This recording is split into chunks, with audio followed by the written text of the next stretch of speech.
안녕하세요. 한류의 신과 해외 반응을 소개하는 한류클래스TV입니다.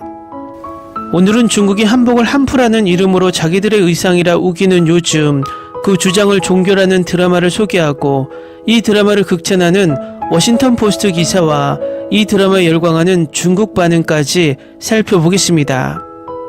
요즘 한국에서 전통 사극이 줄어드는 이유는 두 가지입니다. 한 가지는 대부분 전통 사극을 만드는 공중파 3사들이 재정난을 겪고 있어서 비교적 제작비가 많이 들어가는 사극을 피하고 현대 멜로에 치중하고 있습니다. 두 번째 이유는 SBS 조선구마사 사태 이후에 과도하게 우리나라 프로 불편러들이 중국풍 논란과 역사 왜곡 논란을 일으키고 있어 방송사들이 이런 논란을 피하기 위해 사극 제작이 위축되고 있습니다. 요즘 붉은색 옷이나 화려한 의상만 나오면 무조건 중국풍이라고 말하는 악플러들이나 정통 역사에서 조금만 벗어나 각색을 하면 무조건 역사 왜곡이다라고 주장하는 억가들이 많이 존재합니다. 드라마 다큐를 구분하지 못하고 사극만 나오면 우리나라 정사에 나오는 부분과 100% 일치해야 사극이 맞다고 주장하는 부류들이 너무 많습니다. 오죽하면 요즘 사극들은 가상의 나라, 가상의 시간대로 사극을 만들까요? 이건 이런 프로 불편러들과 억가를 피하기 위한 고민입니다. 예를 들어 외계 플러스인에 나오는 김태리의 의상이 붉은색이라는 이유로 중국풍이라고 영화도 보지 않고 억가하는 부류들이 생겼고, 화면에 나오는 의상들이 중국풍이라고 처음부터 우기는 억가들도 많이 봤습니다. 김태리 옷은 우리나라 누덕이라는 겹겹이 천을 붙여서 만든 우리나라 고유 의상을 약간 변형한 옷인데 이걸 중국풍이라고 손가락질합니다. 또 화는 또한 우리나라 고유 한복을 퓨전식으로 만든 것이 영상을 보면 확연한데도 무조건 중국풍이라는 딱지를 가져다 붙입니다. 그러면 과연 중국풍이 뭘까요? 그럼 지금 중국에서 만들고 있는 사극들의 의상이 다 중국 고유의 전통 의상들일까요? 중국에서 만든 70년대에서 90년대 사극을 보면 중국인들이 입고 있는 옷이 대부분 청나라풍의 변발에 여자들의 의상도 청나라풍입니다. 그리고 중국의 그 당시 현대극은 모두 인민복을 입고 촬영되었습니다. 그 이유는 그들이 이미 문화 대혁명을 거치며 과거 역사를 모두 부정하고 잊었기 때문입니다. 결국 그들이 지금 제작하고 있는 중국 판타지 사극이나 심지어 전통 사극의 의상들은 그들의 고유의 옷이 아닙니다. 그들이 지금 입고 드라마에서 자기들의 고유 옷이라고 말하고 있는 옷들은 그냥 우리나라 한복을 자기들식으로 만든 퓨전, 짬뽕, 중국 옷이라는 것입니다. 중국의 과거 어떤 사료에도 지금 중국인들이 입고 있는 옷과 비슷한 옷은 없습니다. 그럼 과연 중국인들이 왜 갑자기 화려한 판타지 옷을 자기들의 고유의 옷으로 만들어 버렸을까요? 그것은 한류가 유행하면서 우리나라 한복이 중국 TV에서 방송되면서 중국의 역사극의 옷들이 화려해지기 시작했다는 것입니다. 그 가장 대표적인 드라마가 바로 선덕여왕입니다. 선덕여왕의 옷들을 보면 고유의 신라 의상의 퓨전식 한복을 가미해 더 세련되고 화려하게 의상을 만들어 그 의상을 보면서 감탄을 자아내게 만든 드라마입니다. 이전의 드라마 계백이나 주몽에서도 화려한 의상을 선보였지만 선덕여왕이 나오면서 우리나라 사극 속 전통 한복에 퓨전 한복이 가미된 스타일이 더 강조되기 시작했습니다. 그 중국은 이 드라마를 보면서 자신들의 전통 중국 옷에 이 한복 스타일을 가미해서 자기들 전통복이라고 스스로가 가스라이팅 되고 있고, 이제는 오히려 자기들이 퓨전 한복을 베껴놓고 한복을 자기들 것이라고 우기는 단계까지 왔다는 것입니다. 결국 우리나라 일부 억가들도 이런 중국의 과거 드라마 영화에 어떤 옷을 입었는지 확인도 하지 않고 가짜 중국 복식에 현혹되어 이젠 우리나라 드라마에 화려한 한복만 나오면 중국풍이라고 말하고 있다는 것입니다. 일단 미국 워싱턴 포스트 선덕여왕 리뷰 기사를 보고 중국인들이 이 드라마를 어떻게 봤는지 보면 위에 저희 주장이 설득력이 있다는 것을 알 것입니다. 바로 리뷰 기사를 살펴보겠습니다. 사극을 몇 편 봤다고 이게 역대 최고의 사극이야, 또는 한 걸음 더 나아가 이게 역대 최고의 한국 드라마야 같은 횡설수설할 수 없다는 걸 알고 있습니다. 그런데도 저는 선덕여왕만큼 스타일적으로 완벽하고 감정적으로 강렬하고 가슴 아픔 사극을 찾기 힘들 거야 같은 진부한 말을 할 수밖에 없습니다. 처음부터 참혹한 끝까지 긴장감이 자리 잡은 채로 긴장감을 느끼고 그 느낌은 결코 사라지지 않습니다. 모든 캐릭터가 탐닉하는 정치적 책략, 멋있고 사악한 미실과 그녀의 무리에 맞선 청명공주, 그리고 나중에는 선덕여왕과 비단까지 모두 탁월하고 이 장대한 드라마가 화면에서 펼쳐지는 것을 보는 것은 즐거움입니다. 비단과 유신이 당신의 관심을 독점하는 매력적인 칼싸움 장면이 있습니다. 그리고 고현정은 너무나 훌륭합니다. 가치 있는 악당입니다. 아름답고 교활하지만 그녀의 방식은 위험이 있습니다. 드라마에서 다소 약한 부분은 선덕여왕 역의 이효원인데 그녀는 조금 더 잘해야 했습니다. 하지만 김남길과 다른 출연진은 평생 최고의 연기를 선보였습니다. 그리고 OST도 훌륭합니다. 이소정의 달을 가리운 해는 당신에게 소름을 돋게 할 것입니다.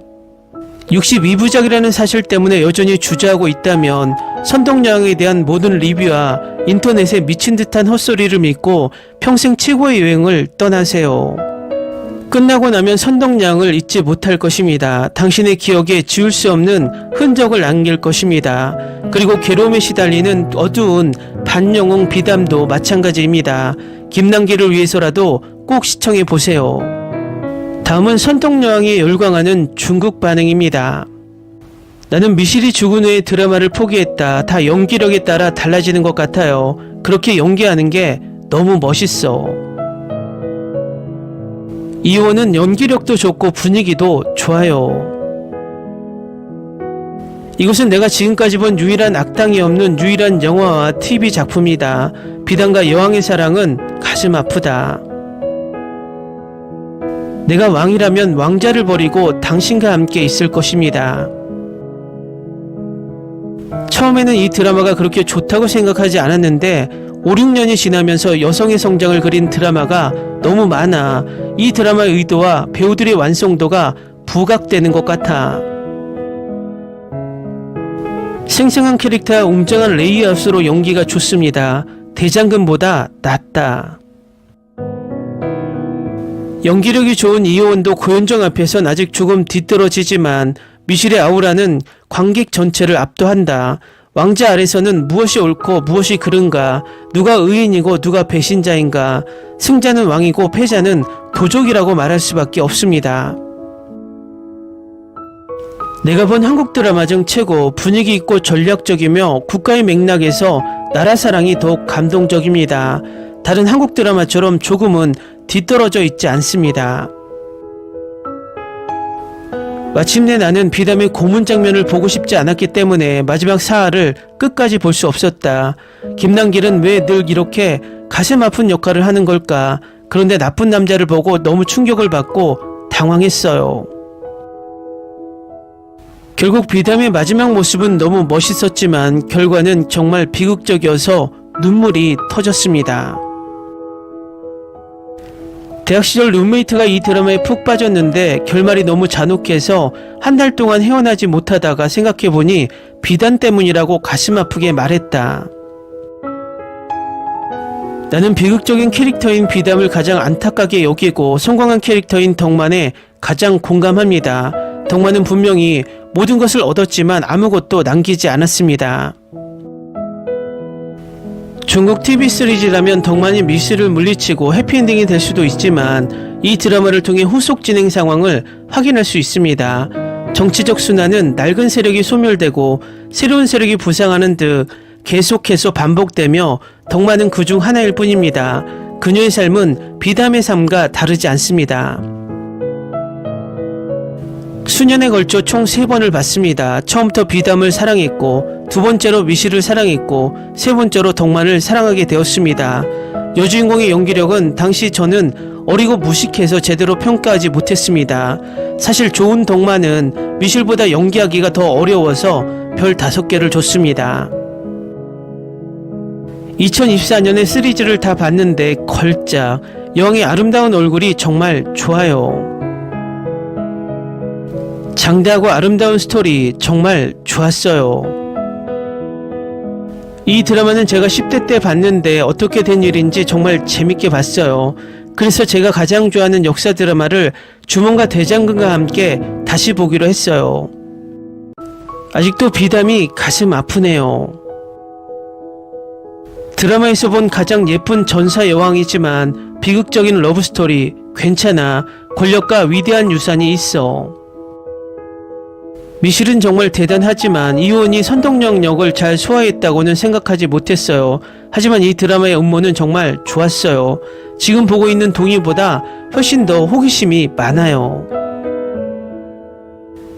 대단한 드라마이자 그 자체로 걸작입니다. 솔직히 말해서 저는 이 작품의 길이 때문에 오랫동안 보지 않으려고 했지만 마침내 오늘 다 봤습니다.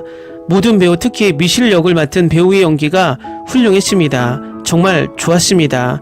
지금 제가 느끼는 감정을 말로 표현할 수가 없습니다. 걸작입니다. 오래되었고 오늘날 보는 편집과 촬영이 부족합니다. 하지만 각본, 스토리, 의상, 전투와 싸움 안무, 그리고 캐릭터는 너무 좋습니다. 잊을 수 없는 비담. 댓글 반응 잘 보셨나요? 이 댓글 반응을 보고 느끼셨나요? 과거 이 드라마를 본 중국인들은 단 한마디도 이 드라마의 의상을 중국풍이라고 주장하지 않았고 오히려 의상이 뛰어나다 극찬합니다. 결국 이들은 우리나라 역사극을 심취해 보다가 우리나라 역사 드라마 속 한복에 매료되어 지금의 중국의 전통사극이나 판타지의 이 디자인을 베끼고 응용하면서 지금은 자기들 것이라고 우기고 있다는 것입니다. 그런데 이런 과정을 모르고 중국인들이 우긴다고 우리나라 일부 프로 불편러들도 자기 검열을 하며 우리나라 화려한 의상만 나오면 중국풍이라고 우기는 이상한 종족들이 생겨나고 있다는 것입니다. 또 이런 이야기를 하면 그런 댓글은 중국인들이 남긴 것이다라는 멍청한 댓글을 다는 분들이 있는데 우리나라에도 멍청한 사람들이 존재합니다. 한류 클래스TV는 한류 외신과 해외 반응을 꾸준히 쫓아가 보겠습니다.